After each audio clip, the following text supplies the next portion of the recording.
90 రోజుల కోర్సు పూర్తి చేస్తే చాలు 100% ప్లేస్మెంట్ సపోర్ట్ తో సాఫ్ట్వేర్ జాబ్ మీ సొంతం. వెంటనే కోడ్ జ్ఞాన్ డెస్టినేషన్ ని సంప్రదించండి.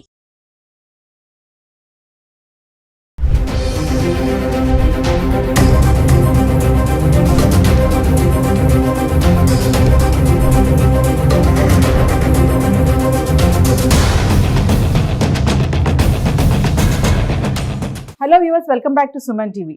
మీరు చికెన్ తింటున్నారా? మరి వార్తల్లో చూస్తున్నారు కదా, చికెన్ తింటే ఇక మటాషే అంట. మరి ముక్క తింటే కానీ దిగదని చాలామంది ఉంటారు. చాలామంది చికెన్ ప్రియులు కూడా ఉండే ఉంటారు. కొద్ది రోజుల వరకు చికెన్ తినడం ఆపేయండి అని చెప్పేసి కేంద్రం కూడా మనకి అలర్ట్ చేస్తుంది. మరి చికెన్ తినడం వల్ల వచ్చే ఆ బర్డ్ ఫ్లూ వైరస్ నుంచి ఆ లక్షణాలు ఎలా ఉంటాయి, ఎలాంటి జాగ్రత్తలు తీసుకోవాలి, కొద్ది రోజుల వరకైనా పాటిస్తే బాగుంటుందనేసి డాక్టర్సే కానీ నిపుణులు కానీ చెప్తున్నారు. మరి దీనిపైన మరింత సమాచారం అందించడానికి ఈరోజు మనతో పాటు స్టూడియోలో ఉన్నారు ఏపీ గవర్నమెంట్ డాక్టర్స్ అసోసియేషన్ నుంచి X state president doctor Rammohan sir గారు. సార్తో మాట్లాడదాం. నమస్తే సార్. నమస్తే అండి.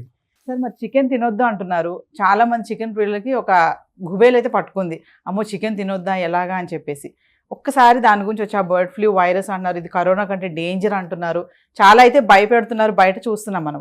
ఒకసారి దానికి లక్షణాలు ఏంటి, జాగ్రత్తలు ఏం తీసుకోవాలి అంటారు? కానీ ఇప్పుడున్న ప్రస్తుత పరిస్థితుల్లో బర్డ్ ఫ్లూ అని చెప్పని అన్ని వార్తలు వస్తున్నాయి. అది మెయిన్ చికెన్ వల్ల వస్తుంది అని చెప్పనే ఉద్దేశంలో అందరూ కూడా అలా భయపడుతున్నారు. కానీ బర్డ్ ఫ్లూ అంటే ఏవియన్ ఫ్లూ అని కూడా అంటారు దాన్ని. ఏవియన్ ఫ్లూ అంటే కొన్ని పక్షుల ద్వారా కూడా రావచ్చు, కానీ డక్స్ అనేది మెయిన్ హోస్ట్ అంటారు అన్నమాట. వాటికి నీటిలో సంచేటెడ్ కానీ వైల్డ్ అనిమల్స్ కానీ అవన్నీ హోస్ట్లుగా ఉంటాయన్నమాట. ఈ బర్డ్ ఫ్లూ కానీ ఏవియన్ ఫ్లూ కానీ వాటి నుంచి వచ్చేటువంటి డ్రాపింగ్స్ కానీ సలైవ కానీ ఏదైనా కానీ కాంటాక్ట్స్ వీటికి పక్షులకు వచ్చినప్పుడు, పక్షులు అంటే ఒక ఇవే కాదు, అంటే ఈ చికెన్ కాకుండా ఇంకా ఎనీ పెట్ డాగ్స్ కానివ్వండి, ఇంకా కౌ కానివ్వండి, కానీ యూజువల్గా మనకు ఇక్కడ ఈ చికెన్కు ఎఫెక్ట్ అవుతుంది అని చెప్పనే దాంట్లో మనం అనుకుంటున్నాం అనమాట. అటువంటి పరిస్థితుల్లో చికెన్కు వచ్చినప్పుడు ఆ చికెన్ కనుక ఇన్ఫెక్ట్ అయితే కనుక ఈ కోల్డ్ కానివ్వండి, పౌల్ట్రీ కానివ్వండి, లేకపోతే కౌ కానివ్వండి, మిల్క్ కానివ్వండి, ఒక్క చికెన్ వల్లే కాదు, మిల్క్ ద్వారా కూడా రావచ్చు. అది కౌ మిల్క్ ద్వారా కూడా రావచ్చు, బఫెలో మిల్క్ ద్వారా రావచ్చు. అలాంటి వాటిలన్నిటిలో కూడా మనము వాటికి ఇన్ఫెక్ట్ అయినప్పుడు అవి అక్కడి నుంచి మనుషులకు రావడం అనేది చాలా రేర్గా జరుగుతుంది అనమాట. చాలా లాస్ట్ స్టేజ్లో వస్తుంది, ఎక్కువ వాటిల్లోనే ఉంటుంది అనమాట.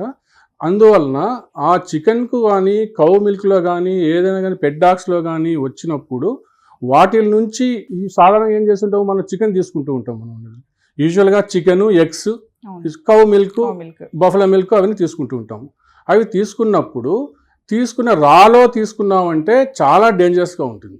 ఏదైనా కానీ రా మిల్క్ కానివ్వండి, రా ఎగ్స్ కానివ్వండి, ఇంకా చికెన్ అంటే రా అయితే మామూలుగా అలవాటు ఉండదు. ఇవి మామూలుగా రా అనేది ఎవరైనా కానీ హెల్త్ కోసం రా మిల్క్ తీసుకుంటారు, రా ఎగ్స్ తీసుకుంటారు. అవి ఎట్టి పరిస్థితుల్లో వాడద్దు. బాగా హై బాయిల్ చేయాలన్నమాట, స్టీమింగ్ బాయిల్ వరకు పోవాలన్నమాట ఏమైనా కానీ. అప్పుడు కానీ వాటిలో ఉన్నటువంటి వైరస్, మెయిన్ ఈ వైరస్ అంటే H5N1 అనే వైరస్ ద్వారా అది అన్నది. దాన్ని బర్డ్ ఫ్లూ అంటే H5N1 వైరస్ అని చెప్పారు. ఆ వైరస్లో వచ్చినప్పుడు ఇవి ఈ లక్షణాలన్నీ కూడా వీళ్ళకు బర్డ్స్ కానివ్వండి వీటికి కానీ వచ్చినప్పుడు వస్తాయి అన్నమాట. వచ్చిన తర్వాత నేను చెప్పాను కదా, ఈ కౌ మిల్క్ కానివ్వండి, లేకపోతే బఫెలో మిల్క్ కానివ్వండి, రా ఎగ్స్ కానివ్వండి, ఒక చికెన్ పార్ట్కి వచ్చేటప్పటికల్లా ఏదైనా ఇన్ఫెక్ట్ అయినటువంటి బర్డ్స్ ఉంటాయనుకోండి, చికెన్ మామూలు యూజువల్ చికెన్, ఆ ఇన్ఫెక్ట్ అయినటువంటి వాటిల్ని కనుక మనం తీసుకొని వస్తే అవి అంత ఈజీగా వాళ్ళని కనుక్కోలేరు. ఇప్పుడు యూజువల్గా పౌల్ట్రీ ఏంటంటే కనుక వస్తాయి, వచ్చినప్పుడు వాటిని చేసేస్తూ ఉంటారు అన్నమాట. వాటిల్ను బాగా కుక్ చేసుకొని హై స్టీమ్లో కుక్ చేసుకొని 175 ఫారెన్హీట్ 165 ఫారెన్హీట్ టు 75 ఫారెన్హీట్ అంటే 74 డిగ్రీ సెంటిగ్రేడ్ వరకు బాయిల్ కావాలి. అంటే మనం కొలవలేం కాబట్టి హై స్టీమ్లో ఉండాలన్నమాట. అప్పుడు వాటి వల్ల కొంతవరకు మనం రక్షణ పొందవచ్చు. అందువల్ల అటువంటివి ఎందుకు ప్రమాదాలు కొని తెచ్చుకోవడం అనే ఉద్దేశంతోనే మీరు సాధ్యమైనంత వరకు సెంట్రల్ గవర్నమెంట్ కానివ్వండి, మన స్టేట్ గవర్నమెంట్ కానివ్వండి, సాధ్యమైనంత వరకు కొద్ది రోజులు మీరు జాగ్రత్తలు తీసుకోండి, వీటిని కొంచెం అవాయిడ్ చేసుకోండి. ఒకవేళ తీసుకోవాల్సి వస్తే ఇలాంటి జాగ్రత్తలు తీసుకోండి అంటున్నాను అనమాట. రెండు తెలుగు రాష్ట్రాల్లో చూసుకుంటే సార్, ఏపీ తెలంగాణలో కూడా చాలా కోళ్ళు చచ్చిపోతున్నాయి, వాటిని తీసుకెళ్లి ఊరవతలు ఎక్కడ పడేస్తున్నాయి, ఇవి కూడా చూస్తున్నాం మనం. అంటే వాటి నుంచి వచ్చిన వైరస్ మనుషులకు కూడా వస్తుందని ఒక భయం అయితే ఉంది.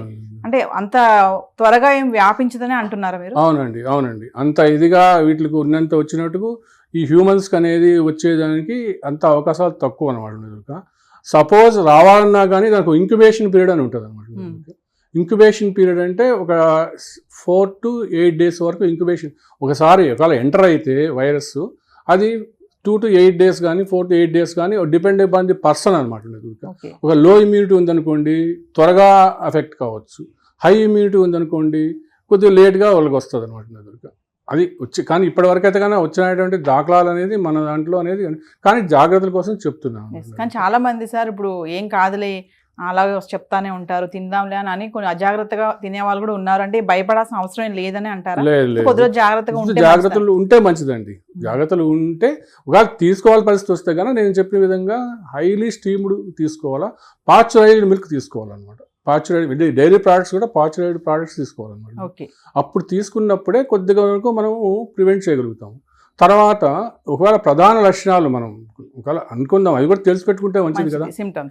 సిమ్టమ్స్ అవి వచ్చినాయంటే కన్నా ప్రధాన సిమ్టమ్స్ ఏంటంటే ఫ్లూ లాగా ఉంటుంది. ఇన్ఫ్లుయెన్జా ఎంత ఉంది అంటే ఫ్లూ లాగే వస్తుంది, సివియర్ ఫ్లూ ఉంటుంది, కోల్డ్ ఉంటుంది, కాఫ్, అదే ఫ్లూ అంటే కోల్డ్ కింద మనం వస్తుంది, కాఫ్ ఉంటుంది, ఫీవర్ ఉంటుంది అనమాట. మెయిన్ వచ్చేసి కొన్నిటి పింక్ ఐ వస్తుంది, కంజంక్టివైటిస్ అని దీనికి ప్రధానటువంటి ఇది లక్షణం అనమాట. దీనికి ఈ బర్డ్ ఫ్లూకు పింక్ ఐ వస్తుంది, రెడ్డిష్ ఐగా అవుతుంది. దాన్ని conjunctivitis that is also one of the ఇదనమాట, సోర్స్ ఆఫ్ ఇన్ఫెక్షన్ అనమాట. కాబట్టి ఈ pink eye, fever, cold, cough, malaise, body pains సివియర్గా ఉంటాయి అనమాట. ఇవన్నీ ఉన్నప్పుడు కొద్దిగా వెంటనే దానికి సిమ్టమాటిక్ ట్రీట్మెంట్ తీసుకోవాలా. సిమ్టమాటిక్ ట్రీట్మెంట్ కానీ మనకైతే ఇంతవరకు లేదు, దాని కోర్స్ వస్తే ఎలాంటివి తీసుకోవాలి. తర్వాత మళ్ళీ ఒకవేళ టెస్ట్ సివియర్గా ఉన్నప్పుడు టెస్ట్ చేసుకోవాల్సి వస్తే ఇప్పుడు ల్యాబొరేటరీస్ అని ఉన్నాయి, థ్రోట్ స్వాబ్ కానివ్వండి లేకపోతే నేసల్ స్వాబ్ కానివ్వండి, వాటిని తీసుకొని వాటి నుంచి డిటెక్ట్ చేసి ఇంతవరకు అయితే కన్నా ఇది రాలేదు. అది ఇవిలాగా ఏదైతే వైరల్ టెస్ట్లు ఉంటాయో దాని ప్రకారం డిటెక్ట్ చేసుకోవచ్చు అనమాట. అంటే ఇది కొంచెం మనకు అప్పుడు కోవిడ్ వచ్చినప్పుడు కూడా ఇలాంటి సిమ్టమ్స్ చూసాం కదా సార్, అంటే దగ్గర కొంచెం రెండిట్లకి కొంచెం పోలిక దగ్గర ఉందంటారు. దగ్గరగా ఉంటుంది, కానీ అంతగా పానిక్ కావాల్సిన పని లేదు. కోవిడ్ లో ఉన్నంత వరకు సిమ్టమ్స్ మాత్రం దాదాపు అది వైరసే ఇది వైరసే కాబట్టి సిమ్టమ్స్ అలాగనే ఉంటాయి. కాబట్టి అంతగా మనం కోవిడ్ అనగానే భయపడిపోయాం, చాలా ప్యానిక్లు అయిపోయినాం. అంతవరకు కావాల్సిన అవసరం లేదండి. అది కాక ఇప్పుడు వస్తుందనే జాగ్రత్త, ఇప్పుడైతే కోవిడ్ వచ్చిందో అది కూడా వస్తుందనే భయంతోనే మనం ముందు జాగ్రత్త తీసుకుంటే ఏదైనా కానీ precautions is the more safe. ఒక్కసారి జాగ్రత్తలు అంటే ఏం తీసుకోవాలంటే ఏదైనా కానీ హ్యాండ్స్ త్వరగా వాష్ చేసుకోవాలి ఏదైనా తీసుకున్నప్పుడు. తర్వాత మాస్క్ అనేది మంచి మాస్క్ అనేది ఏదంటే ఎక్కడన్నా పోయినప్పుడు చేసినప్పుడు వాడుకోవాలా. ఇవి చికెన్ కన్నా తీసుకోవాల్సి వచ్చినప్పుడు చికెన్ వేరే పాత్రల్లో వేసినప్పుడు దాంట్లోనే వండకూడదు అనమాట. ఆ పాత్ర సపరేట్గా పెట్టుకోండి. బాగా వాష్ చేసిన తర్వాత దాన్ని వండేసినప్పుడు మంచి హై స్టీమ్తో వండి పెట్టుకోండి. అలా ఎగ్స్ కానివ్వండి, మిల్క్ కానివ్వండి, పాశ్చరైజ్డ్ మిల్క్ బాగా హీట్ చేసుకొని మంచిగా చేసుకొని రిఫ్రిజరేషన్ కూడా ఒక విధంగా కాపాడుతుంది అనమాట. అలాంటివి వాడుకున్నప్పుడు మీకు ఎలాంటి ఇబ్బందులు రాకుండా ఉండడానికి అవకాశం ఉంటుంది అనమాట. ఇవి ముఖ్యంగా మనం జాగ్రత్తలు తీసుకోండి. హ్యాండ్ వాష్ అని థరోగా ఉండాలన్నమాట. ఏదైనా కానీ ఎక్కడ పౌల్ట్రీ ఫార్మ్స్ పోవాల్సి వచ్చినప్పుడు మీరేం చేస్తారు, ఎవరైనా వర్కర్స్ ఉంటారు కదా పౌల్ట్రీ ఫార్మ్స్, మీ హ్యాండ్స్ బాగా వాష్ చేసుకోండి, షూస్ థరోగా స్క్రబ్ చేసుకోండి, అన్నీ మంచిగా ప్రికాషన్స్ తీసుకోండి, పోయి హ్యాండిల్ చేసుకోండి. మరి హ్యాండిల్ చేసిన తర్వాత కూడా వీలైతే గ్లౌజ్ చేసుకొని ఈ కొద్ది రోజులు మనకు ఈ ఇంటెన్సిటీ తగ్గేంత వరకు ఆ విధంగా చేసుకుంటే చాలా మాత్రం ప్రికాషన్స్ ఇస్ మోస్ట్ ఇంపార్టెంట్. వచ్చిన తర్వాత మనం కూడా ట్రీట్మెంట్ పార్ట్ వరకు వస్తే కానీ యాంటీవైరస్ అంతవరకు లేదు మనకు, చెప్తున్నాను నేను. అంతవరకు వస్తే సీరియస్ ఇల్నెస్కి వచ్చేటప్పటిగా న్యూమోనియా అంత అది ఫ్యాటల్ స్టేజ్ అంటారు, అది కూడా అంత రాదు. మన ఊరికే దాని సిమ్టమ్స్ కోసం జాగ్రత్తల కోసం చెప్తున్నాను అనమాట.